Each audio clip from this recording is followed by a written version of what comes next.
Before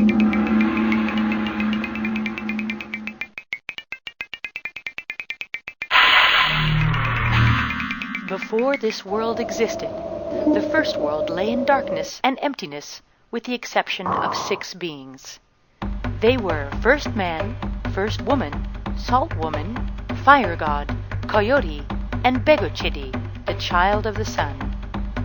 Begochiddy first created 4 mountains, white in the east, blue in the south, yellow in the west, and black in the north. But there was still no light. The first beings grew tired of this and decided to leave the first world.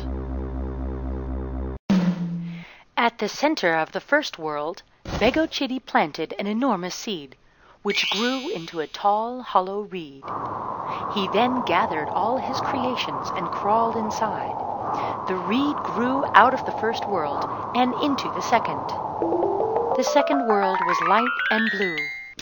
When the first beings emerged from the reed, they found a nicer place to live, but it was already occupied by the cat people. The first beings and the cat people fought for years and years, but in the end they couldn't overcome their differences. Again, Begochiddy collected his beings and returned to the hollow reed. The reed grew on and on into the third world. The third world was yellow, beautiful, and full of light. The first beings rejoiced and built camps and had many children. Begochiddy created rivers and lakes and mountains and all kinds of animals and birds. The first men and women lived there happily. One day, as Coyote was walking along the river, he found a baby, the child of the water monster of the third world. Coyote stole the baby and hid him under his blanket. When the water monster discovered his son was missing, he was furious.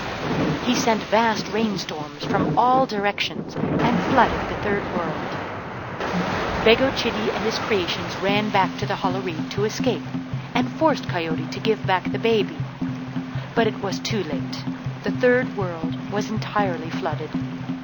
Finally, the waters rose to the base of the fourth world.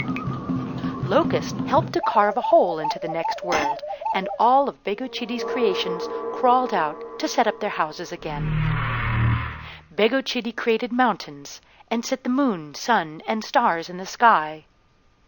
This world was not as beautiful as the third, but it became the home of the Navajos. Begochiddy taught men and women the right way to live, how to plant corn, squash, and beans, and how to give thanks for their harvests.